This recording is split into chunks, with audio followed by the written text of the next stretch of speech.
Évangile de Jésus-Christ selon Saint Jean, chapitre 19, verset 25e au 27e. Près de la croix de Jésus se tenait sa mère, avec la sœur de sa mère, Marie, femme de Cléophas, et Marie-Madeleine. Jésus, voyant sa mère, et près d'elle le disciple qu'il aimait, dit à sa mère, « Femme, voici ton fils. » Puis il dit au disciple, « Voici ta mère. » Et à partir de cette heure-là, le disciple l'a pris chez lui. Acclamons la parole de Dieu.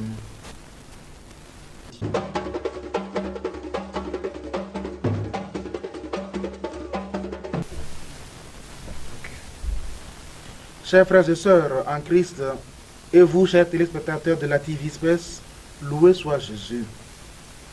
Nous sommes aujourd'hui au lundi de Pentecôte, qui est en fait la 7e semaine du temps ordinaire.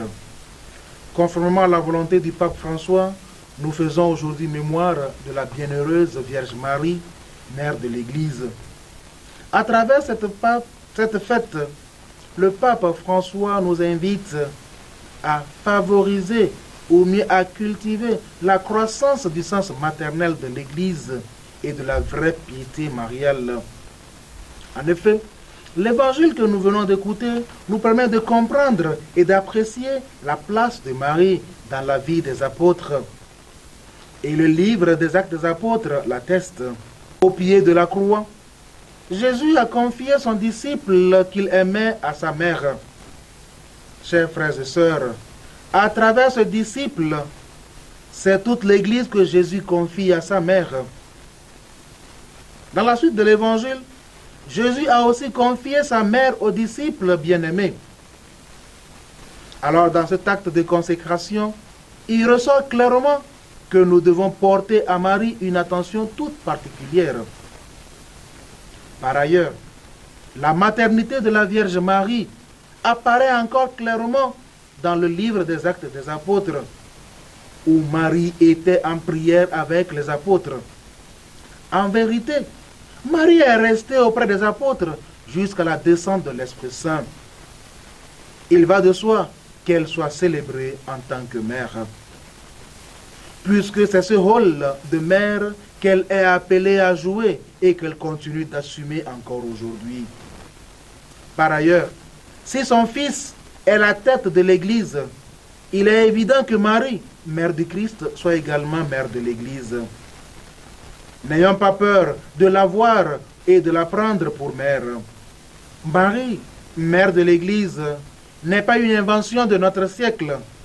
Déjà en son temps, saint Augustin enseignait que Marie est la mère des membres du Christ, c'est-à-dire mère des chrétiens.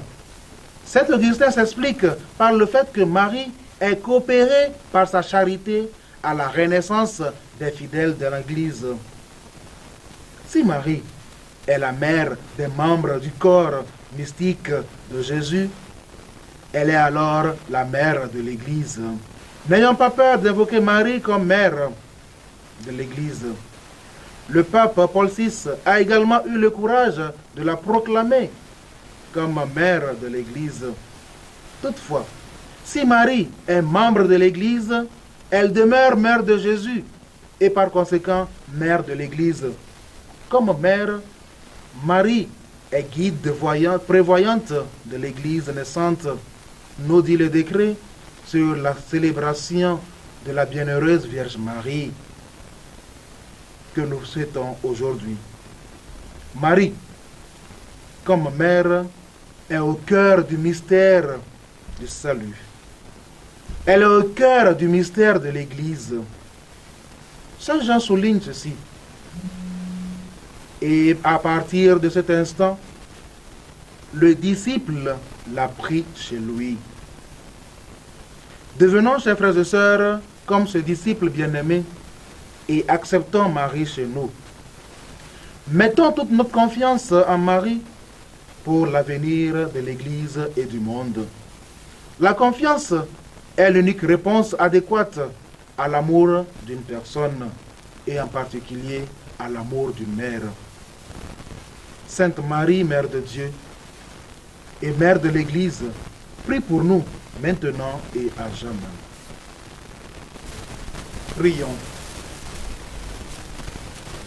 Seigneur Jésus, toi qui as choisi pour mère la bienheureuse Vierge Marie, permets qu'assurés de sa protection, nous puissions l'honorer d'un cœur joyeux.